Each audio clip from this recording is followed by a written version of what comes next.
Hello मित्रों, स्वागत करता हूं अपने YouTube चैनल पे। आज हम लोग देखेंगे DLED सेकेंड ईयर की S2 संज्ञान सीखना और बाल विकास।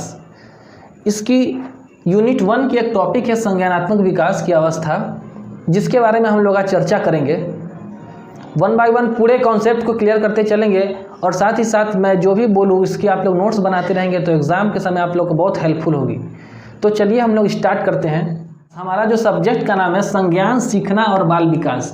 सबसे पहले मैं ये बताऊं कि संज्ञान का अर्थ क्या होता है। बुद्धि से related, that means related to our cognitive. संज्ञान का मतलब होता है बुद्धि, ठीक है, हमारे तर्क, हमारी चिंतन। नेक्स्ट यदि मैं बात करूं कि संज्ञानात्मक विकास की अवस्था, उससे पहले हम लोग ये समझते हैं कि संज्ञानात्मक विकास क्या होता है।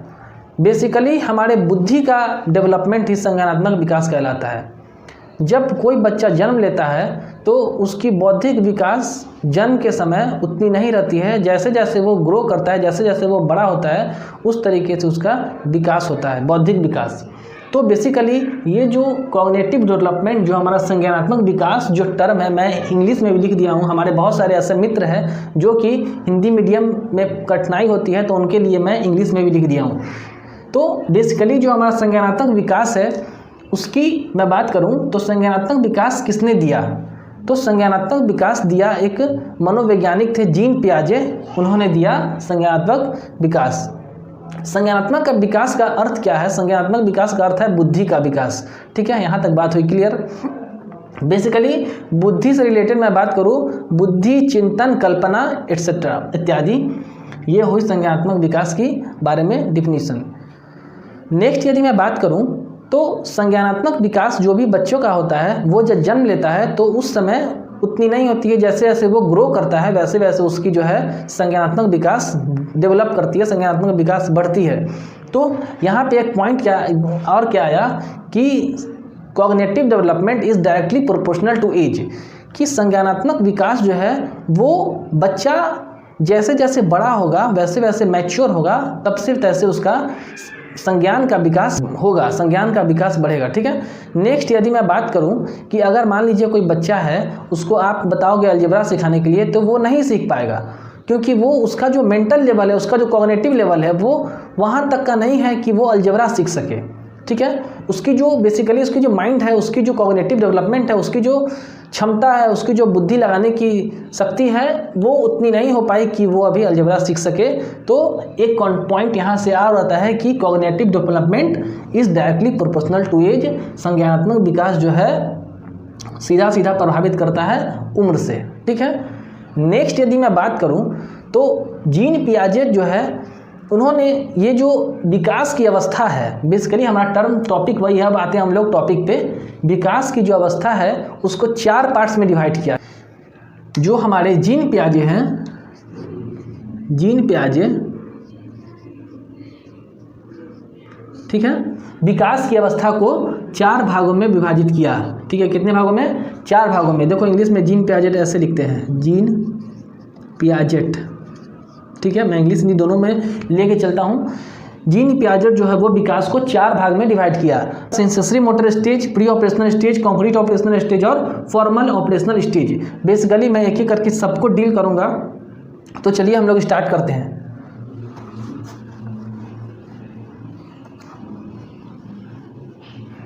पहला हमारा है संवेदीय पेशी अवस्था, फर्स्ट नंबर।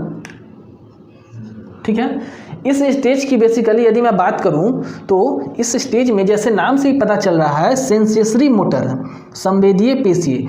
इस स्टेज में जो है, सबसे पहले मैं ये बात कर लूँ, इसकी जो रेंज है ये 0 से 2 साल है, यानी बर्थ से 2 साल, बर्थ से 2 साल क्या इसका रेंज है।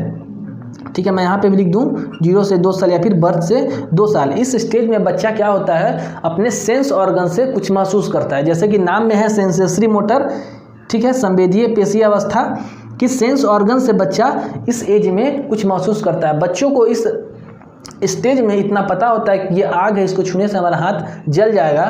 ठीक है, ये धारदार चीज़ है, इसको हमको नहीं छूना है। तो बच्चे जो बेसिकली इस स्टेज में अपने सेंस ऑर्गन से ही कोई चीज़ को महसूस करते हैं। ठीक है। नेक्स्ट यदि मैं बात करूँ इस स्टेज की क्या क्या विशेषताएं हैं, तो बच्चे इस स्टेज में अनुकरण करते हैं, मतलब बड़ों को देख के नकल करते हैं, इमिटेट करते हैं कि अगर वो उसके सामने अगर हाथ हिलाओगे तो आपका भी नकल करेगा, वो भी हाथ हिलाएगा। अगर आप उसको देख के स्माइल करोगे तो वो भी आपको देख के स्माइल करेगा। तो इस स्टेज की मैंने 2 इंपॉर्टेंट बात किया। पहला जो है मैंने क्या बताया, सेंस ऑर्गन से वो पहचानता है, यानी कि ज्ञानेंद्रियों से चीज़ों को समझता है।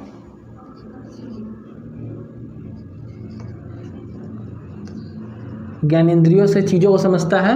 दूसरा मैं क्या बात करूं कि वो अनुकरण करता है। इसको आप लोग डील करिएगा परीक्षा में, ठीक है। अनुकरण का मतलब होता है इमिटेशन, ठीक है। अनुकरण करना या फिर नकल करना, जो बोल दो, ठीक है। ज्ञानेंद्रिय का मतलब होता है सेंस ऑर्गन, ठीक है। आगे मैं यदि बात करूं पाक प्रचालनात्मकता यानी कि हमारा प्री ऑपरेशनल स्टेज जो है बेसिकली, उसमें हमारा जो 2 से 7 साल हमारा इसका टाइम पीरियड है, बच्चे की 2 से 7 ईयर्स, ठीक है फ्रेंड्स। तो 2 से 7 साल की इस अवस्था में बच्चे की क्या होती है, इस अवस्था में बच्चों का भाषाई ज्ञान, सबसे पहले मैं इंपॉर्टेंट बताऊं कि इस स्टेज में बच्चों का सबसे पहले क्या होता है, भाषा का प्रयोग स्टार्टिंग होता है, ठीक है। नेक्स्ट क्या होता है, बच्चे इस स्टेज में क्लासिफिकेशन, विभाजन सीखते हैं, ठीक है। उसके सामने अगर आप 2 बॉल रख दोगे रेड और ग्रीन कलर का, तो वो क्लासीफाई कर लेगा कि अच्छा रेड है तो अलग कर दे, ग्रीन है तो अलग कर दे, ठीक है।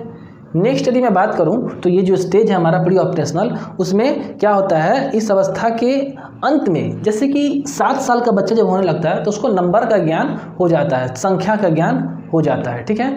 नेक्स्ट यदि मैं बात करूं तो इस स्टेज में बच्चे को क्या होता है, बच्चा अहम केंद्रित हो जाता है, दैट मीन्स ईगो सेंटर। बच्चे जो है अहम केंद्रित हो जाते हैं। इसका मतलब ये हुआ कि बच्चे को अगर लगता है मैं खुश तो सभी खुश, मैं दुख तो सभी खुश, सभी दुख, ठीक है। बच्चा सेल्फ सेंटर होता है, मतलब अपने आप के बारे में सोचता है। आप बच्चे से कोई चीज़ मांगोगे, थोड़ा सा चॉकलेट हो तो वो नहीं देगा, क्योंकि वो अहम केंद्रित है, ठीक है। नेक्स्ट इस स्टेज की मैं और बात करूं तो बच्चे की इसमें एनिमिज्म की भावना आती है इस स्टेज में, दैट मीन्स जीवात्मा, दैट मीन्स वो मतलब नॉन लिविंग थिंग को वो लिविंग समझता है, जैसे गुड़िया को वो सब जगह ये सजीव है, ठीक है। तो मैंने इस स्टेज की क्या क्या इंपॉर्टेंट बात किया, इसकी जो है ये मार्कर भी अजीब होकर दे रहा था, इसकी जो है तो प्री ऑपरेशनल की जो रेंज है ये 2 से 7 साल है, ठीक है। सबसे पहला स्टेज क्या है, भाषा का विकास का आरंभ, ठीक है। लैंग्वेज, इस अवस्था में भाषा का विकास होता है सबसे पहले, ठीक है।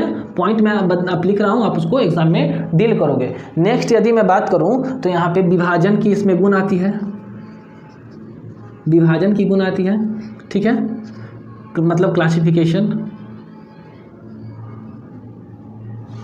मान के चलो यहाँ पे अगर बच्चों को रेड बॉल दे दोगे, ठीक है, और यहाँ पे ग्रीन या फिर ब्लू दे दोगे तो ये बच्चा क्लासीफाई कर लेगा, ठीक है फ्रेंड्स।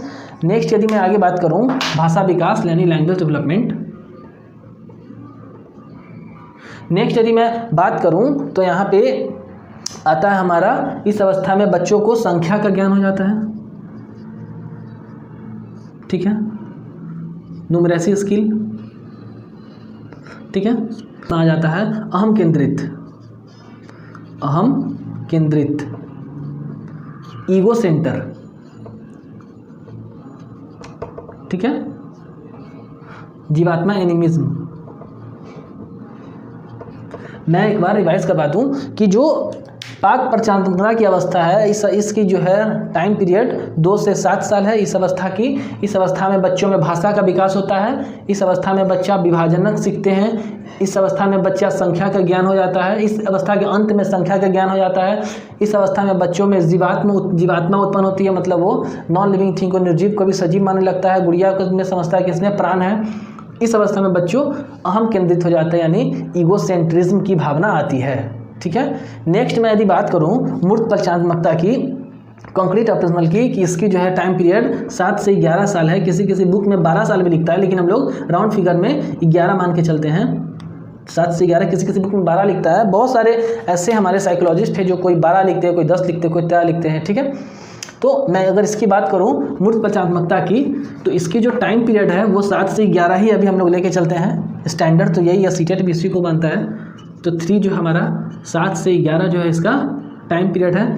इसमें क्या क्या विशेषताएं हैं, है इस स्टेज में आते आते बच्चा जो है थोड़ा थोड़ा लॉजिकल सोचने लगता है, बच्चा थोड़ा थोड़ा तार्किक सोचने लगता है, बच्चे में थोड़ा थोड़ा तर्क का डेवलपमेंट होता है, तर्क का विकास होता है। ठीक है, नेक्स्ट इसकी क्या है कि इसमें क्या होता है बच्चों में, इस स्टेज में बच्चे की संरक्षण की भावना, बच्चों में संरक्षण की क्षमता आ जाती है। ठीक है, संरक्षण का मतलब क्या होता है, मान लीजिए कि इससे पहले वाले स्टेज में मैंने पार्क प्रचालात्मकता जिसमें प्री ऑपरेशनल की मैंने बात की थी, इसमें क्या था बच्चों को अगर ये पानी का बोतल है, ठीक है, अगर इसको हम लोग पानी का बोतल है, ठीक है, अगर इसको हम लोग कटोरे में ऐसे डाल दूँ तो वो सब जगह नहीं ये अगर बड़ा दिख रहा है ऐसा तो इसमें ज़्यादा है, ठीक है, इसमें कम है। तो ये इस स्टेज में बेसिकली इसकी ज्ञान नहीं होती है, इसकी जो ज्ञान होती है कंजर्वेशन संरक्षण की ज्ञान वो बेसिकली मूर्त प्रचालात्मकता में होती है। तो इस स्टेज की क्या क्या मैंने बात की, इस स्टेज में क्या होता है, संरक्षण आता है, तार्किक शक्ति डेवलपमेंट होती है। नेक्स्ट यदि मैं बात करूं तो इस स्टेज में आते आते बच्चों को वेट का ज्ञान हो जाता है, वजन का ज्ञान हो जाता है। ठीक है, तो मैंने क्या क्या बात किया मैं यहाँ पे लिख लेता हूँ, तार्किक क्षमता डेवलप होती है, ठीक है, और क्या होती है संरक्षण, ठीक है, और क्या होती है हमारा बच्चों को वजन का भी ज्ञान हो जाता है, लॉजिकल सोचता है बच्चा थोड़ा थोड़ा, स्टार्टिंग है कंजर्वेशन। नेक्स्ट यदि वेट का ज्ञान हो जाता है, ठीक है, मैं इंग्लिश में भी लेके चलता हूँ, बहुत सारे हमारे फ्रेंड जो है वो हिंदी मीडियम में समझने में परेशानी होती है। ठीक है, नेक्स्ट यदि मैं बात करूँ फॉर्मल स्टेज की जो कि 11+ है, मतलब 11 से आप जितना ऊपर चल जाओ फॉर्मल ऑपरेशन हमारा होता है। इस स्टेज में क्या होता है बच्चा सब कुछ अब समझेगा, अब इसको अमूर्त, मतलब कि यहाँ पे मूर्त था, अब ये औपचारिक को कभी कभी अमूर्त भी बोलते हैं, तो अमूर्त का मतलब क्या हुआ, वो उसमें अमूर्त क्षमता डेवलप हो जाएगी। ठीक है, इस स्टेज में बच्चों किसी भी समस्या का समाधान कर सकते हैं, इस स्टेज में बच्चों में क्रियाशीलता आएगी, बच्चों में क्रिएटिविटी आएगी, बच्चों में किसी समस्या को हल करना सीखेगा, अपने तर्क पे बच्चा में क्या आएगा, पृथकीकरण आएगा, बच्चा किसी चीज़ से कोई चीज़ मिला हुआ है तो उसको अलग कर सकता है अपने दिमाग के आधार पे। तो इस स्टेज की मैं अगर बात कर लूँ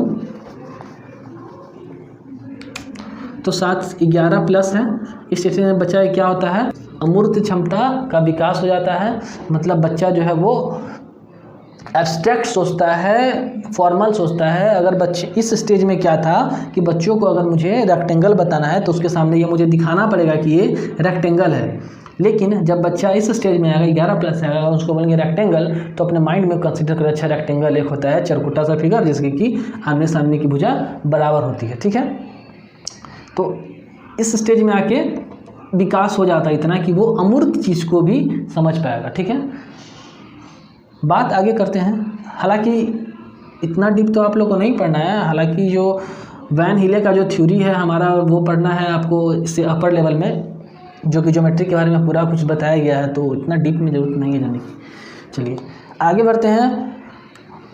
अमूर्त चिंतन विकसित होती है इसमें, ठीक है, और फिर क्या होती है क्रियाशीलता का विकास होती है, क्रिएटिविटी। ये सब एक एक पॉइंट बहुत इंपॉर्टेंट है, आपके पूरे मार्क्स मिलेंगे अगर इस पॉइंट को अगर आप डील करते हो परीक्षा में। पृथक्करण का एक्सट्रैक्ट मतलब एक सामान से दूसरे चीज़ से निकालना है, उसकी इसमें आ जाता है बच्चा को एब्स्ट्रैक्ट, क्रिएटिविटी,